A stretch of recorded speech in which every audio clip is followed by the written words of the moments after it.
So all things working, this should be good. Oh, I wanted to screen share. Let me Oh God, you haven't tried that yet. That's like the one that share doesn't work. screen, share. Success. All right. Wow, the first time everything. Yeah, I deliberately started OBS after um, Google Hmm, Hangouts to make okay. sure it didn't do that nonsense again. Why did that not work? Oh, hang on. All right, and then we get the paint program working.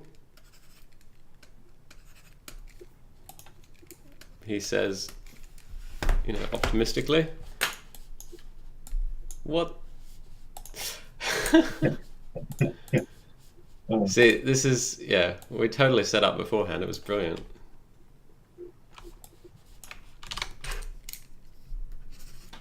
Okay, that's better. All right. all right. So what were we talking about? We're just talking about the Minkowski thing. So for those of you watching on um, YouTube, there's a previous video where I fixed some Minkowski stuff. So, oh yeah, so what you were saying before was like performance stuff. Yeah, just in general, like you know, when you learn a new tool, like if I'm going to put Minkowski uh, addition and subtraction in my bag, when I'm the next time I'm like I was just talking about maybe I was going to do like a joust type of game Hmm. and just for fun. And there's a lot of overlap checks in that. It's very flat 2D game. Like when am I going to reach for that? Like I'll probably use it because I just learned it. So you use what you just learned, right? Because hammer, everything looks like a nail kind of Yep. thing. But when would it be more beneficial just to go back to the basic rectangle check? Assuming it's axis aligned, like without worrying about that kind of stuff. Like when would I benefit from switching up to the like Minkowski versus rectangle check? So the example that I was going to give was um, mm, mm. So I mean, you have this. You sort of have to think about it. So you've got two rectangles. I think we worked out that you know that the in like the second video that this test to check if these overlap, is equivalent to doing like the combined rectangle versus a point. Um, Mhm. and either way, that is like let me, it's like this axis versus this axis, and then this axis versus. Have I got this backwards? Yeah, no, I haven't. This axis, and then this one versus this one, and then this one versus this one. So that's like four uh, conditional Ops. statements. Yeah. Uh, Whereas it's basically the same thing. It's like that versus that, and then that versus that, and then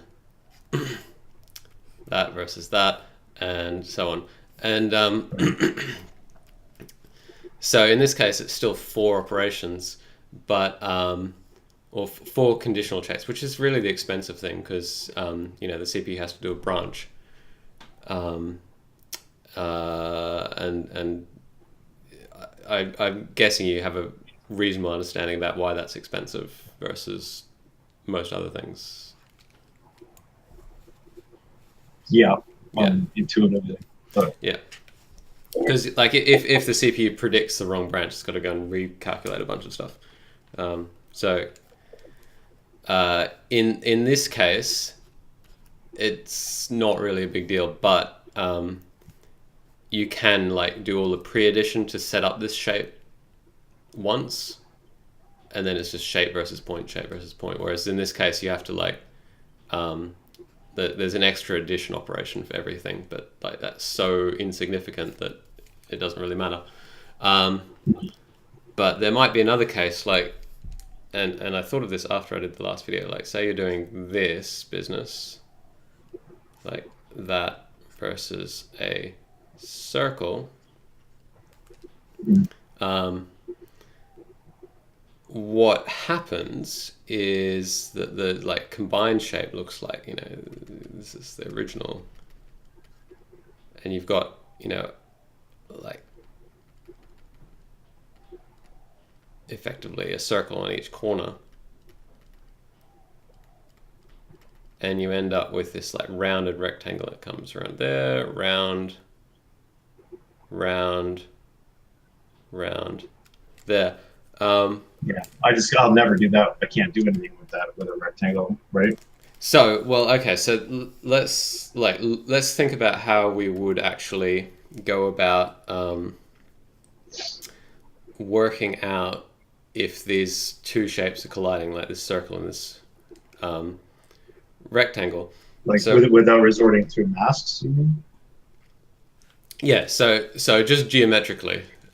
So say like we're not a pixel-based game, for example. Like, so this is definitely a circle. So we'd have to do line versus. So in fact, I'm not sure this even works.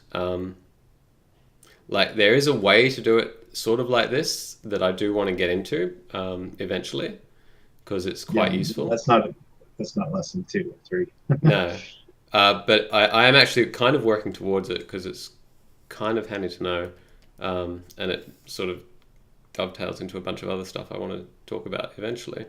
But if you're going to do this, like you've got this situation where you've got these corners, and you have to figure out, you know, right? Okay, am I in the corner?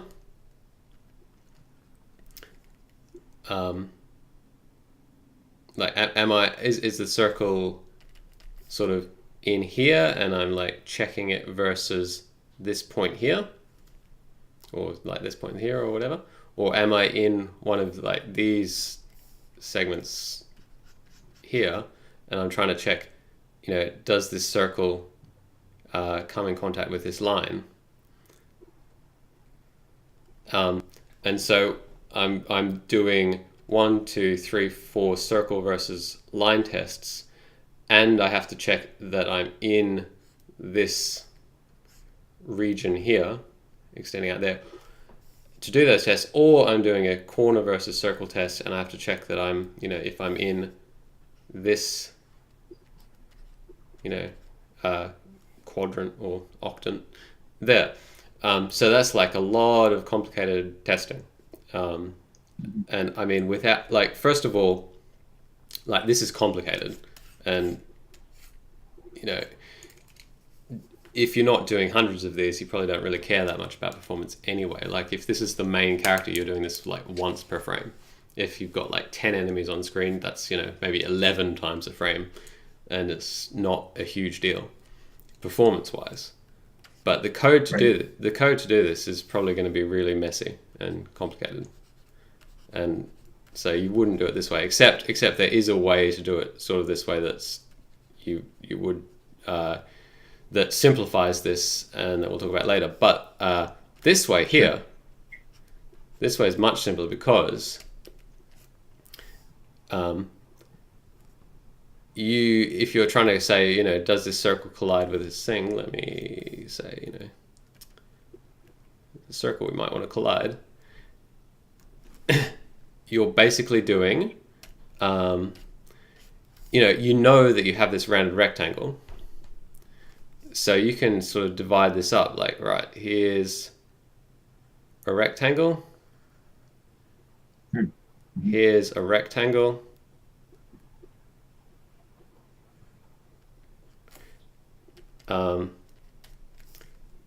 Here's a circle.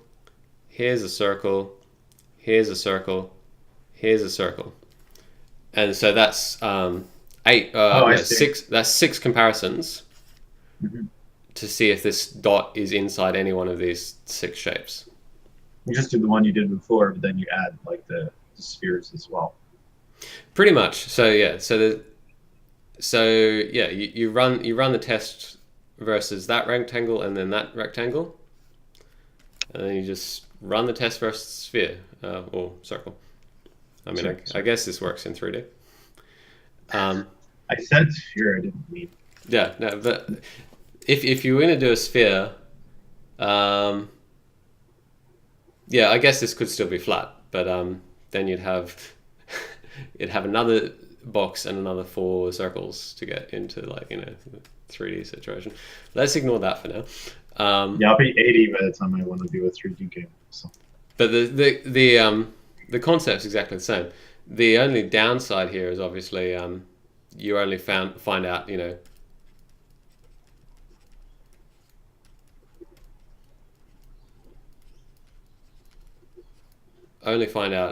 are you colliding or not colliding. Whereas what I want to get into later is let's find out how much we're colliding by, like what's that distance there. right, we need that for cool effects to bounce out. Exactly. Substitution. Exactly. Yeah. So, but this like if you were faced with circle versus rectangle, this is the way, and nothing else. This is the way you do it because it's so simple. Because have we done like this circle versus point is basically we know the radius r, and we know how to get a distance. We talked about this already. So we know how to get this distance here. Like it's like A, B, C. So C squared equals A squared plus B squared. Right. And then so this is R. So we have we want is C less than or equal. Let's do nicer maths.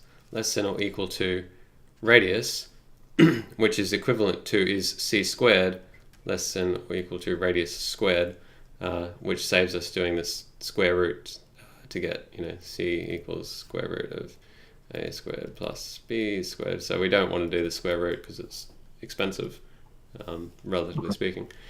So we can just do that to get is this point inside the circle. Right. So that's really, really cheap. So yeah, this whole thing turns into 1, 2, 3, 4 comparisons for that, and then plus 4 plus 4, so 12 comparisons to check if a circle is inside a rectangle, which it may be as many comparisons as that, but this is a lot simpler. So I think I have a feeling that this one is more than 12, but obviously I haven't counted. Yeah, that's fair. So that's I don't want to know that one yet. so well. So the stuff that I wanted to get into today was sort of along along those lines. Anyway, so it was bringing us towards the maths that you need to actually do the fancy way, and it's just generally useful sort of vector maths anyway. So yeah, so the way that I wanted to like contextualize this was, oh look, Word has crashed. There it goes. I was most excited about this topic because of the concept of like immediate mode GUIs and Yes. debugging overlays and stuff, and how I just remember when we were working on RCRU, and you set up that whole visual test project. It was really cool to see all of the everything was basically confirmed and plotted out and visualized before it was ever really coded. And we talked a lot about how about the potential for the engine to be the editor. Yeah. Probably based on frustration of the editor, but just the idea that you can do that is really interesting to me.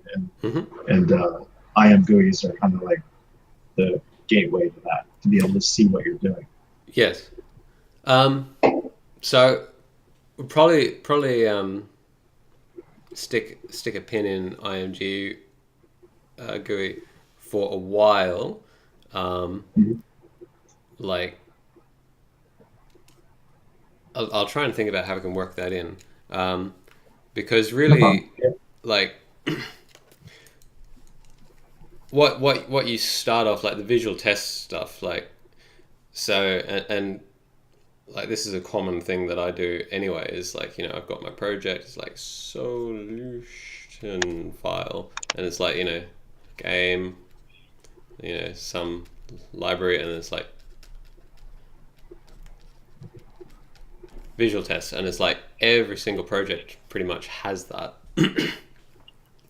And it's kind of like unit testing in a way. Mhm. Like people like are like think of unit testing, and they automatically think of like automated unit testing, and it's like, well, you get just as much, like, well, you get a lot of value out of not doing it in an automated way. And if you do it in a visual way, you can actually see what the system is doing, and and kind of explore the system, and try different things perhaps that you didn't think of, like writing the code that you'd have to use for automated testing. And Although, I mean, the move test generation is in some ways automated. I guess you call that more like a generative unit test, I guess. yes, But that one was a bit different. That one, yeah, that did have some unit testing elements to it, sort of. That one's a weird one because it's kind of yeah, testing the data more than the code. I guess it tests some code. right. Although it wasn't automated in the sense that we had code running to do verification itself. We were actually doing that Yeah, ourselves. yeah. It was Like, I mean, generating tests. it did It actually was spit out freaking some awesome. things. Yeah, it spat out like, this is broken, this is broken, Yeah. in a few places. But yeah, we did actually have to page through every single one of those moves and be like, yeah, that one is not working. But yeah, that sort of does get to the point, and that is like, you don't have to have, like, not all your tests should necessarily be automated. Like, they could be visual or generative or whatever. You just pick whichever tool is most useful for the thing you're doing. Right. So the thing about the visual test thing is it relies a lot on, like, what I would call like overlay drawing. Like, you have the game, and you got your happy little dude, and I don't know, another happy little dude, and your landscape and stuff, and it's like, let's draw, like, here's the collision mesh for that, and here's the collision mesh for that, and here's some stats that we have, like, and maybe we have like an arrow here that's saying where this guy's going, and all of that stuff. And so being able to quickly draw that stuff, or being able to draw it at all, I guess, is like really step one on that sort of thing. And so what I wanted to get into eventually, like, if I'm sure you read to the end of this document, is like, let's draw an arrow.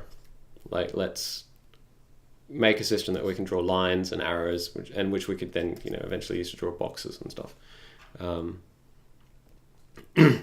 And sort of where I wanted to start with this is sort of off on a bit of a tangent, and that is trigonometry. Like, I'm sure you would have done this in high school or something, yeah? Yeah. Sure. Do you remember, like, okay, so they had the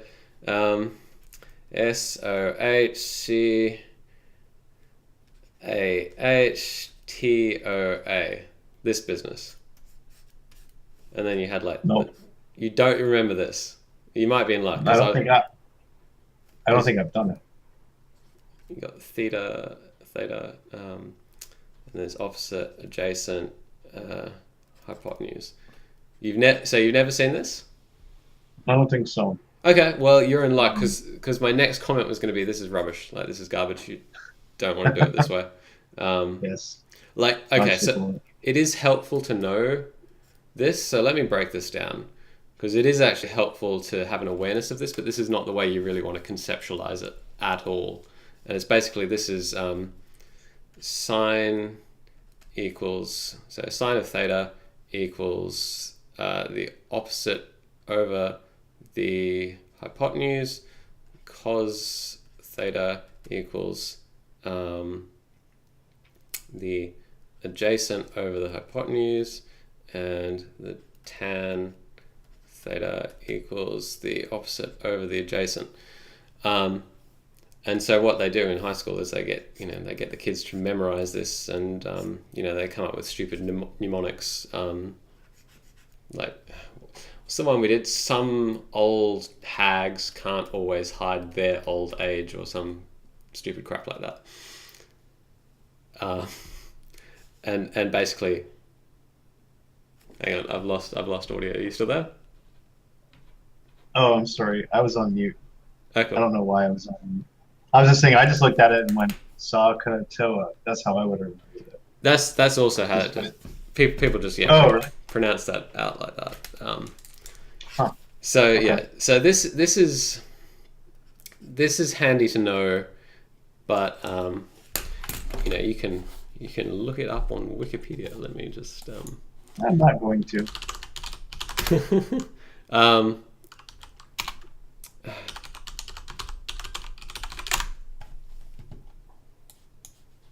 I'll bring up the Wikipedia page. Trigonometric functions, just for funsies. I like that Wikipedia's actually gone the right way. So we've got that ready in case we need it. So the right way to do this is with a unit circle. So we've got we've got our axes, and we have a circle of radius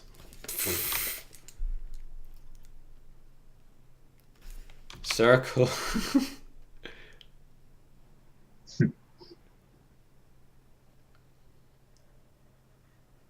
we have an ellipse of radius 1. So 1 1 negative 1 negative 1. Oh yeah, I wanted to talk about this briefly. You'll have seen, if you I don't know where that green line came from. If you look on pretty much any sort of math situation, you've got, your set of axes, and there's y plus and x plus goes out, up and to the right. Yep. And unfortunately, if you're programming Windows or, XNA sprite batch, it's the default is this business, and it's y is down and x is still going the right. So yeah, so much so that I know that our game was the other way, the one on the top left there. Yeah. So almost, and it took it forever to remember that, just because of how automatic it is to go lie down. In my brain anyway. What you almost always want to use this one. Well, that makes sense now. I mean, you want to up, elevation goes up, so yeah, you want altitude. Exactly, and if you're doing a lot of mathsy things, you look at all the reference and having to flip this all the time, just it's that extra mental step you don't want to have when you're thinking about something else. Why do you think XMA did that then? If all the material in the world is on the other way?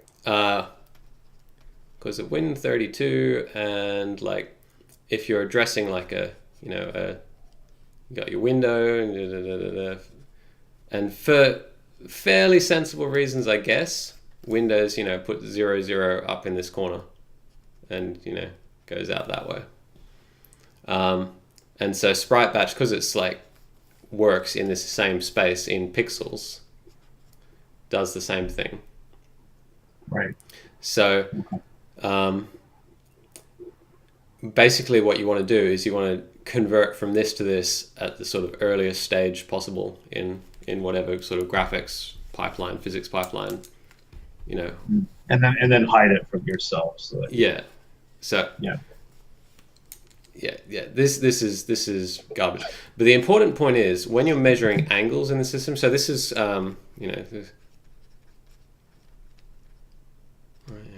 Cartesian coordinates.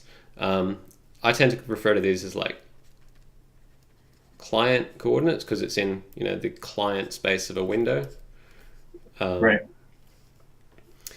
And anyway, the important point here is if you're measuring angles in the system, they go this way. So does that make sense? Sure. So, Okay. Well, when you got a little theta there, that just means angle. Yep. Like what is that? That's like the same as x or y. So it's like what I can't even remember what the next one is. It's like theta. Oh, I see. Whatever that one is or something. Is like okay. So they're just like x, y, z. Yeah. Like pretty much arbitrary. So like if you have an angle of 0, like that's there, 0 degrees. Whereas if you have like 180, that's there, and then 90 is up here, or negative 90 degrees in that system. Okay. So, but the thing is, if you then go back to this system, it's obviously flipped on its y-axis. So, if you have an angle, theta, so 0 degrees is out here, and 90 neg 90 is up there. So that's important just to have an awareness of that. Okay. So let's come back over to our unit circle. So and we're working in Cartesian coordinates here. Unit circle, baby. Triangles suck. Triangles suck. That's exactly what the document says. So this is pretty much always how you want to conceptualize it. And so there's basically 3 operations you ever need to know: as cos and sine, and it helps to remember them in this order, even though that's co sine. You want to put this one first, because the way this works is, say you have a point. Say you have an angle, and you want to figure out where that is. So here's my angle, theta. When you say where that is, do you mean what is the corresponding vector for this angle? Pretty much. So what we're going to do is we're going to find this point here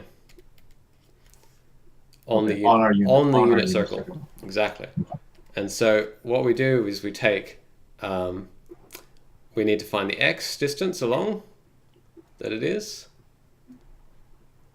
and the y height. So x and y. And the way to think about this is cos and this is sine. And that's pretty much all you have to memorize, is that the this point here is always x, y, this point equals cos theta, sine theta.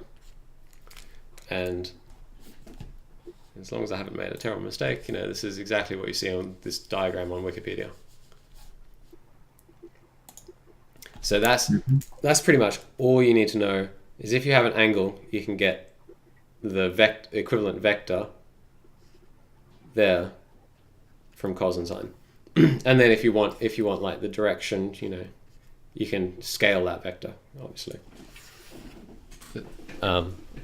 So if we're making the gorilla game, it's like I want to shoot at 45 degrees with power equals 10. You just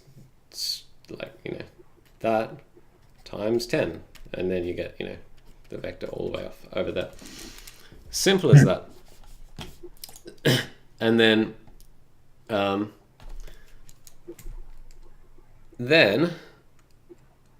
so we have a way to get, let's make a new page. We have a way to get from an angle to a vector. All we need now is like a way to get from a vector back to an angle.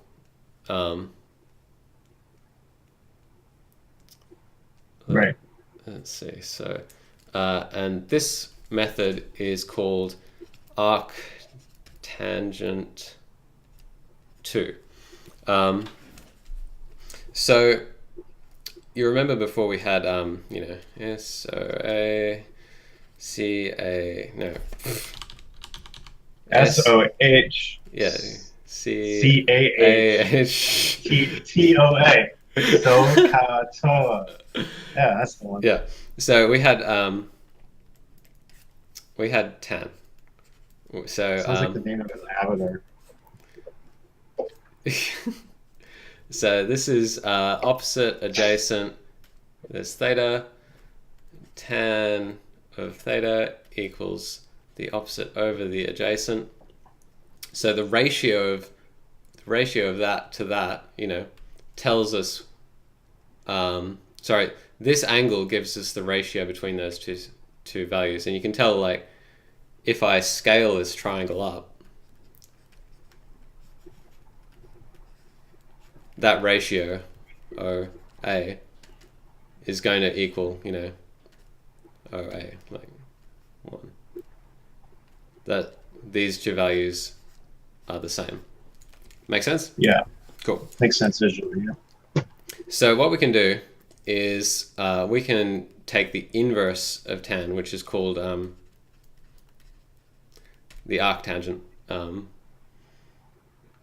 And so it's equivalent, like if you have like f of x, the inverse of that is, usually f of x, and you like put a -1 there. But the thing about sticking a -1 on any function is people might think you're taking like the x to the y, like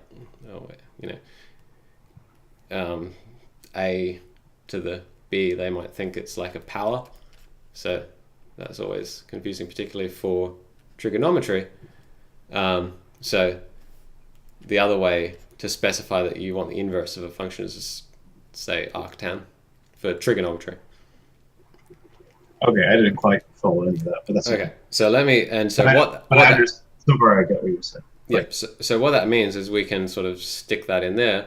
So if we want to find, so we have tan. Let me black. Tan of theta equals opposite over adjacent. So a tan, or arctangent of opposite over adjacent equals theta.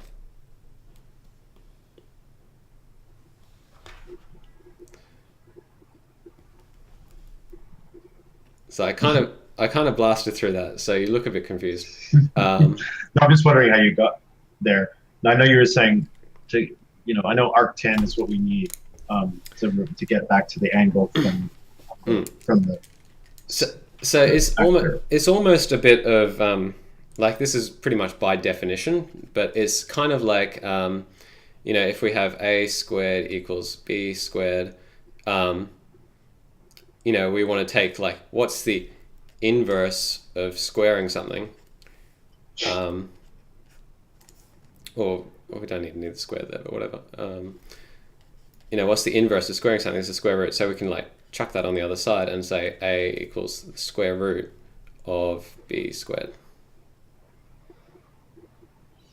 Yeah, so far so good. So it's pretty much the same concept. Let me write this a smarter way. So we have tan of theta equals opposite over adjacent. So if we chuck the tan on the other side, we have to invert it, like just like a b equals c. Then you chuck something on the other side. It's like b equals c divided by a. So we've inverted multiplication to division. We invert tangent to arctangent. So equals tan opposite over adjacent. Oh, okay. Yeah, okay, now I get it. Yep. Yeah. Okay, so this is basically an inverse function. So then we have a tan 2, which is sort of a computery function. And what this means is this is 2-argument arctangent, and it takes, where's Wikipedia? Let's see if it's on here. Arctan.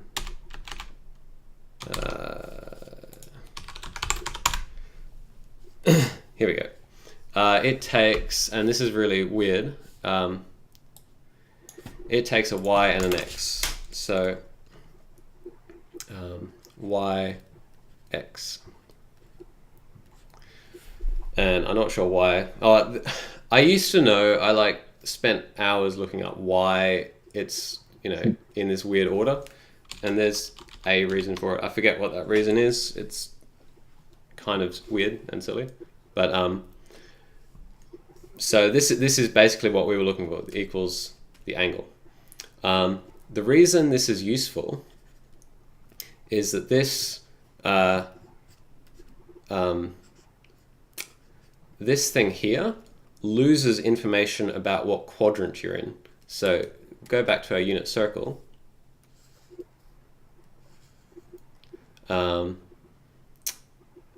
What's a good example for this? So if we have an angle going out here, it has this, this is effectively the opposite and this is the adjacent. If we have a similar angle going out here, then this is like pretty much the negative opposite and this is the negative adjacent. But when you want to actually use this angle in a useful way, this angle, we don't, because if you go opposite divided by adjacent ends up being equal to negative opposite over negative adjacent, because the negatives effectively cancel each other out in that division. Okay, so when we go measuring this, we actually don't want this angle. We want the angle that goes all the way around there. And so what atan 2 does, which is like the 2 means 2 argument atan, is it takes both the x and the y. So it doesn't have just the ratio, it actually knows what the signs are for the 2 parameters, and it gives you the correct angle here. So it will give you this one. And that is basically a long-winded way of saying it's like, you have a vector, x comma y, and you want to know the angle, you just go a tan 2 y comma x for some bizarre reason, and that gives you the angle.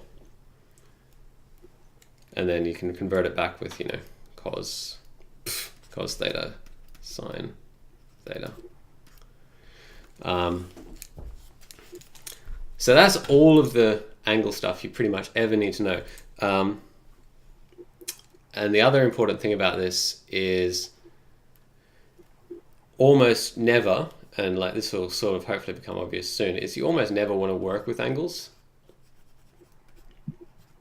Because what you find is in any code that works with angles, almost all the time, you'll be like, it's like, I need this as a vector, so you convert it to a vector. And it's like, well, I need this as an angle now, and I convert it to an angle. And it's like angle vector, angle vector, angle vector. And you find that if you actually go through and do the maths, it's like, well, that and that cancels out. That cancels out. And you're always actually, like, if you do the algebra, you're always actually just working with vectors. So it's very, very rare that you'll ever actually need an angle.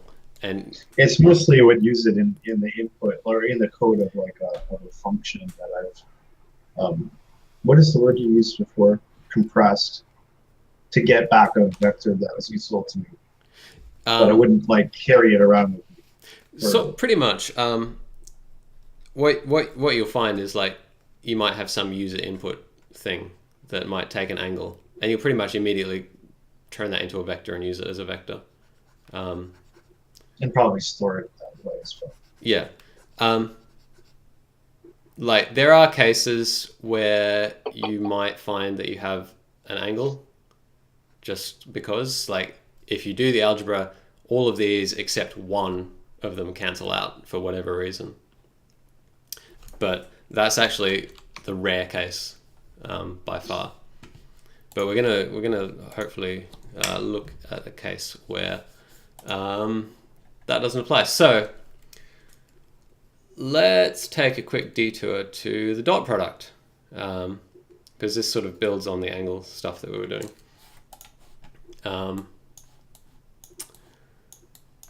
So the dot product is if we have a vector A, equals XA, YA, and a vector B equals XB, YB. We can take A dot B as a thing, okay? And what this thing is equal to is the length of A multiplied by the length of B cos theta, where theta is the angle between these two vectors. So if I draw them out,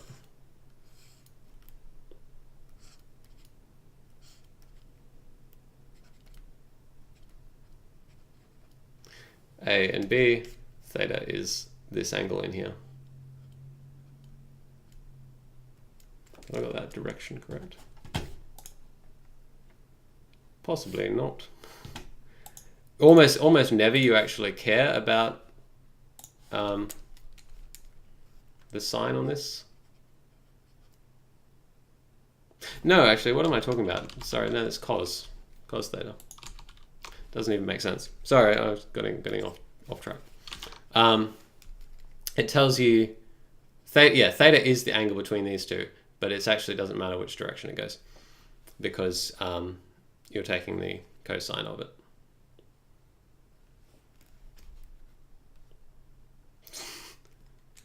Hang on, I've lost audio. Are you muted, or have I actually broken my screen? I was muted again.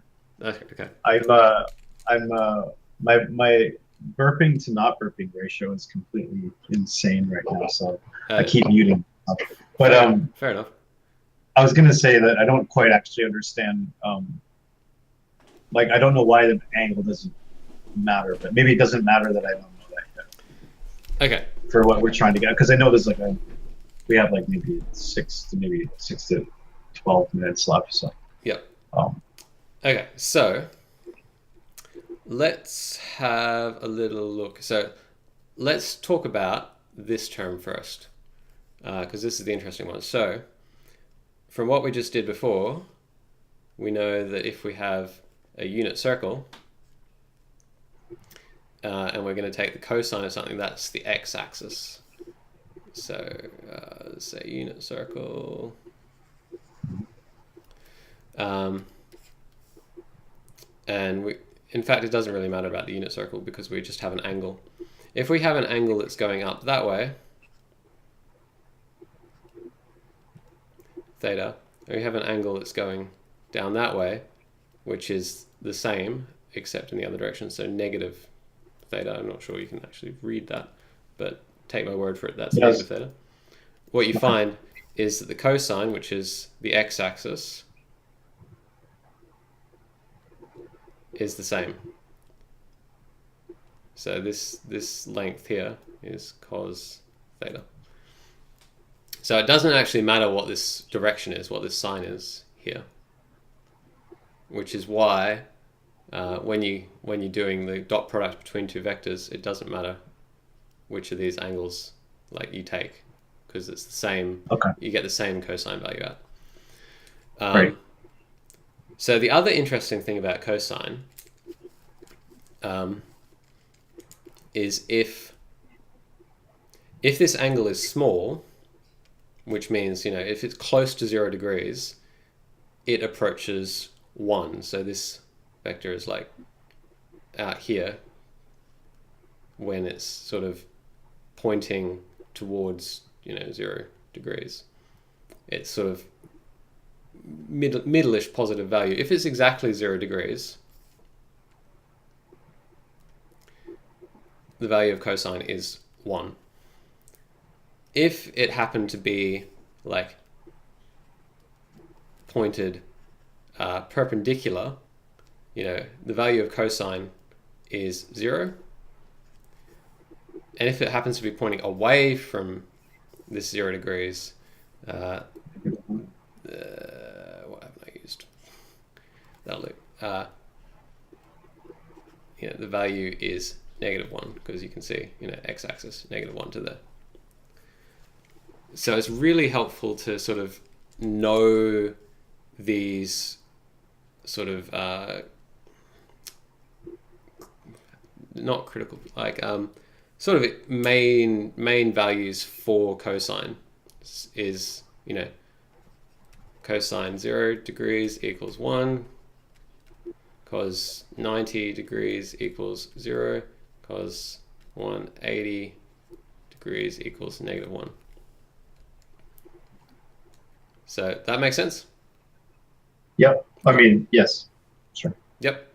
Okay. So what happens is when we have a dot product, we can say we have these two vectors, and if their angle between them is low, it's going to be greater than 0. Sorry, it's the cos theta is going to be greater than 0. If they're pointing like in totally perpendicular directions, A and B, we know that the cos theta is going to equal 0. And if they're pointing away from each other, we know that the cos theta is going to be less than 0. And so These this are just the quadrants. Pretty much. And if we want to be like, whoops. If you want to say, here's A and here's B is going to equal to 1, and if it's like A and B, it's going to equal -1. If they're pointing in completely opposite directions. So this is sort of one of the main uses for the dot product, is that it produces a value that will tell you, because of this term, because these are always positive. This is always positive, and this is always positive because they're lengths. Right. Because of this term, the sign of this, ignore those for now, but the sign will tell you the direction of the vectors relative to each other.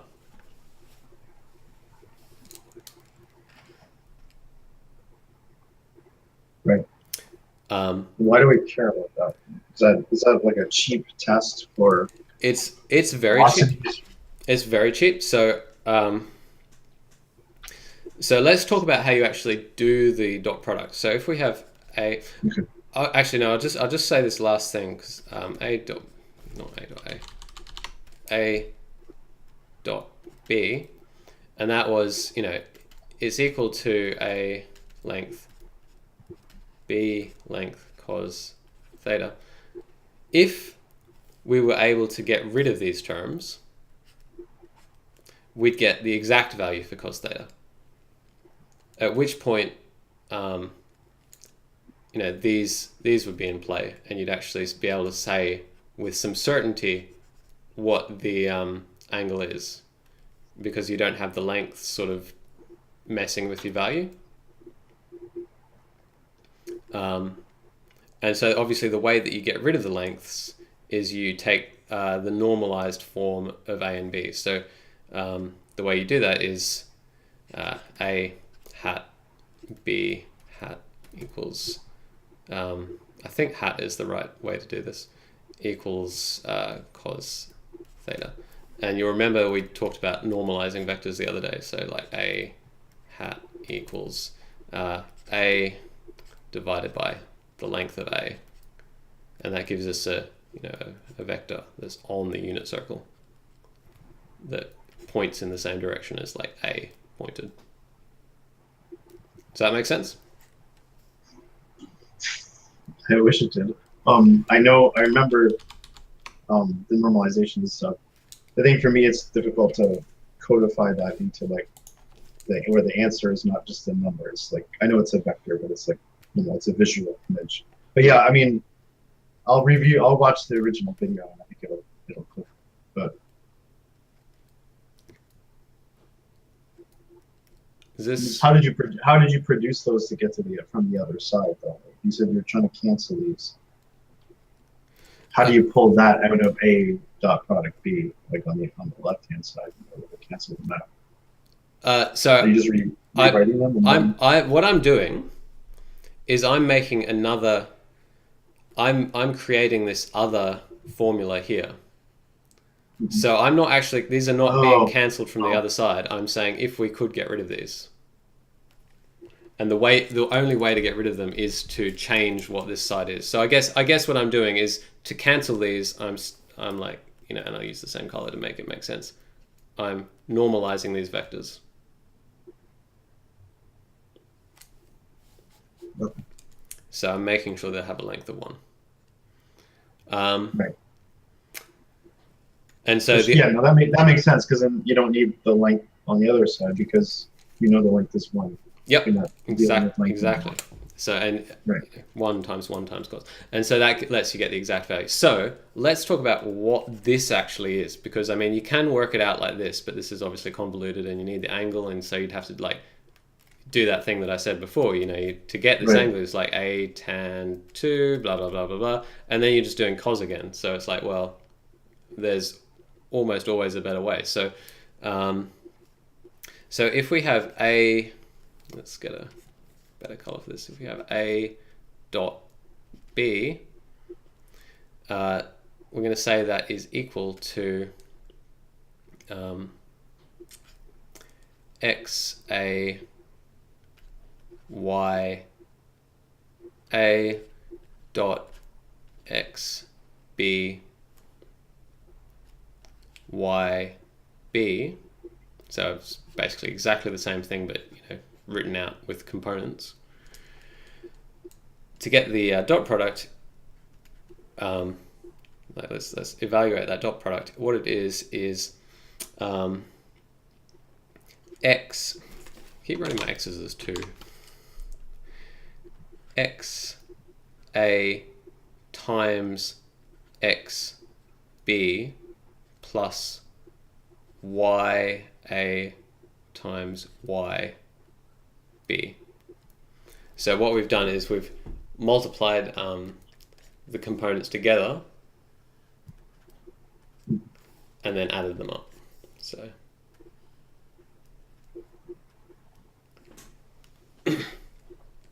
and that gives us like a single value, which is the dot product. So it's also called the scalar product, because it produces a scalar. Right. So, and it's this angle, cos, length business. Okay, so that's actually really handy to know, and it's occasionally useful on its own. Like let me try and think of an example. Like I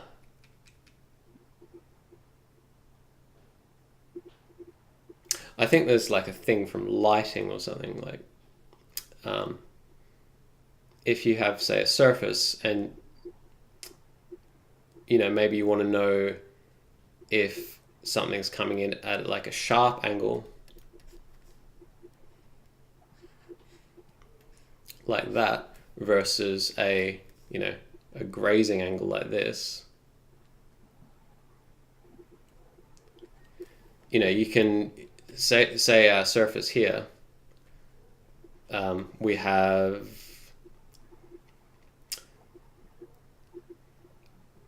are you familiar with the concept of a normal? Like, this is the surface and this is the sort of point, the angle that's perpendicular to that surface. So, Okay. you might have like, a shape that's got some normals like that. Is that something you've seen before? For some reason, I'm getting this mixed up with like UV mip maps and such. But Mm. no, I don't. I mean, I've heard the term the normal before, but now you're telling me what it is. Okay, let's just for sake of argument say that if you are specifying a surface like this, you might be inclined to specify what angle faces away from that surface. Okay. And we'll just take that as defined for now. So what we can do here is if we have this angle here and we've got some incoming vector, we can figure out, it's like, well, if this is going to hit at a sharp angle, I'm going to expect that cos theta is going to be like less, or sort of much less than 0.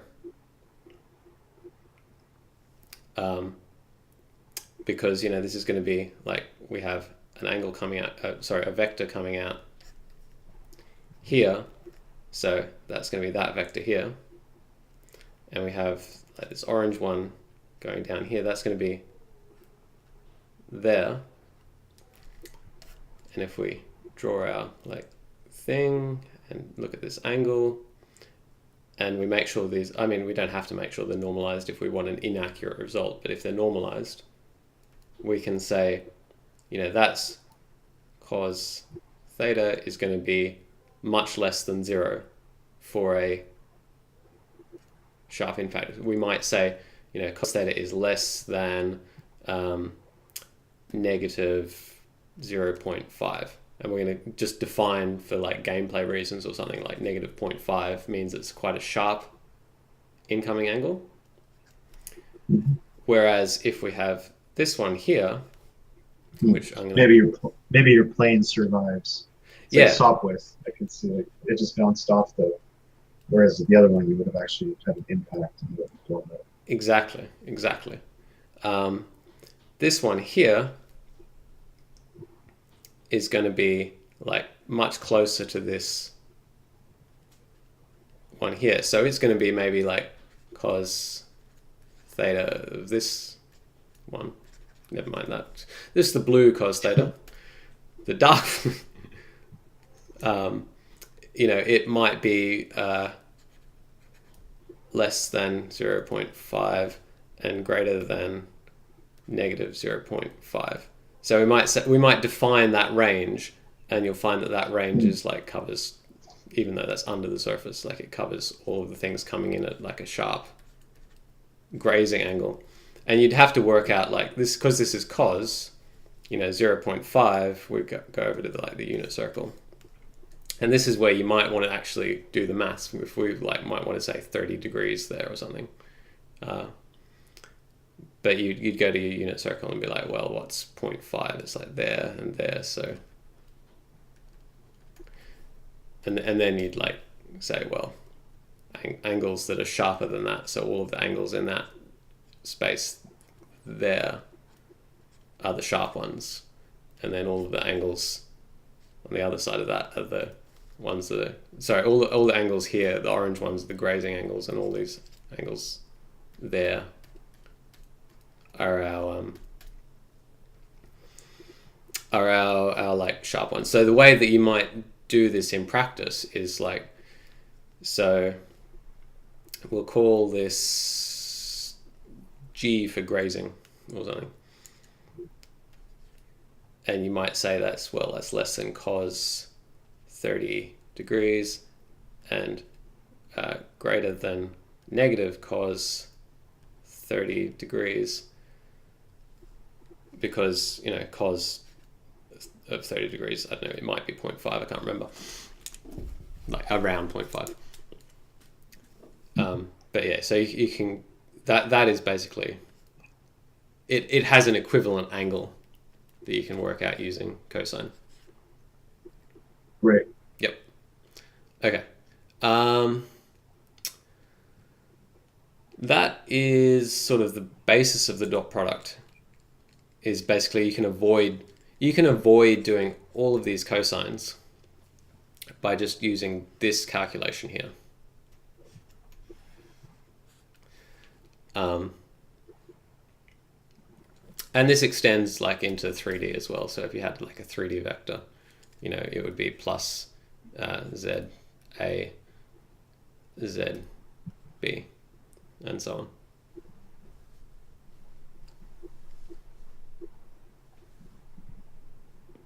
Okay. And then there's this one last little trick that I'll just show you. And that's quite handy. And that is if you have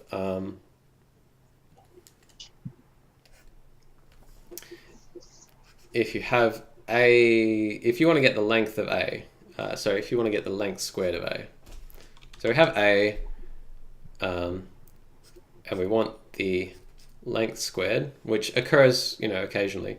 It turns out that that's equal to A dot A. And we can work this out in either way. So we know that the length squared from A squared, length of A squared equals the length, equals x squared plus y squared of A.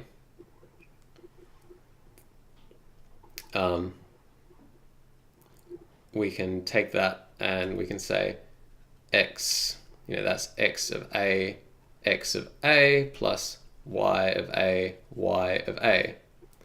And oh look, that's the same as that formula there. In the same way, we can go off the other formula. We can say, you know, A dot A equals the length of A times the length of A times cosine theta. Now we know cosine theta is cosine of 0 degrees, which equals 1.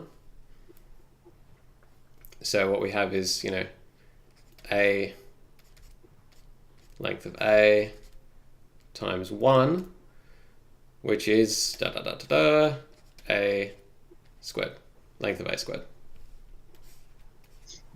So that's just a handy thing to know, and that is if you dot product something with itself, you get its length squared.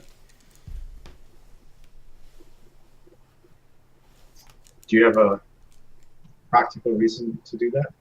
That you would like? Not really. It's handy. It's sort of handy to have that in mind because it lets you, like, you can sort of see how that links in the length. That links in that formula there. It links, like, it's sort of. Oh, I see. It's sort of. It's for like reinforcement. Kind of. In practice, like if you ever want the length of a vector, it's like, well, A dot length squared. Call that function, and it will do like that. And you don't really think about the dot product. But like it might come up, you're working out dot products and it's like, why is this dot product the value that it is? It's like, oh, it's dotting with itself. Oh, it's its length squared. Like it turns out in practice that it's handy to have that in mind.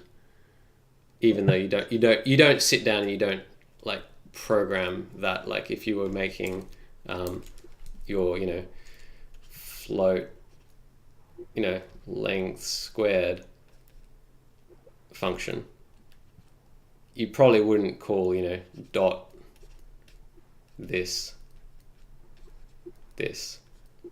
even though you could. Right. And I mean, if you have like a really good compiler, that you probably wouldn't go too wrong there because it would just do exactly that. Right. But you know, usually you just code it straight up. So I think we might have to leave it there. there's a couple of other things that like I wanted to get into Yeah. projection and rotation and Projection. stuff, And, but that should give us heaps of stuff to talk about next week. So that's okay. I think I'm going to need to review this a little bit anyway. Yep.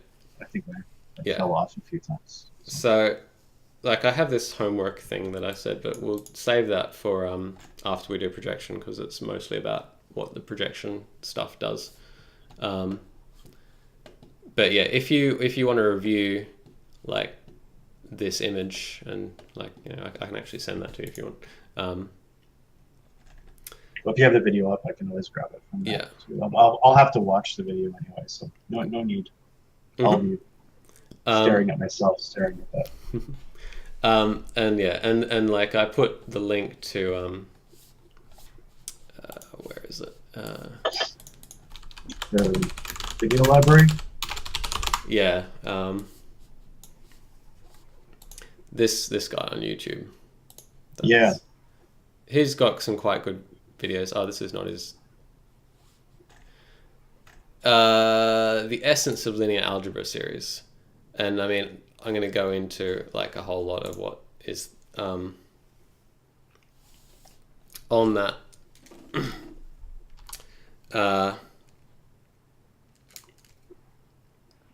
I'll get into a whole lot of what's on that myself, but we shall, yeah. What am I thinking? Yeah, we'll if you want to get into that and look at that. Yeah, I mean, I've already tried. I think Yep. I'll just keep trying. Yeah. We'll get better. All right, let's close it down. All right. Well, thanks a lot. I No appreciate worries. it. Where's my So next time. OBS? One thing I was wondering is, do you want to post the documents too? Maybe. Yeah, I Not should videos, probably upload all the documents at some point. So I'll do Not that. that. Yeah. Yeah. Cool. All right. And I've saved the whiteboard, so I'll post those too. Cool. Cool. All right, and we're done.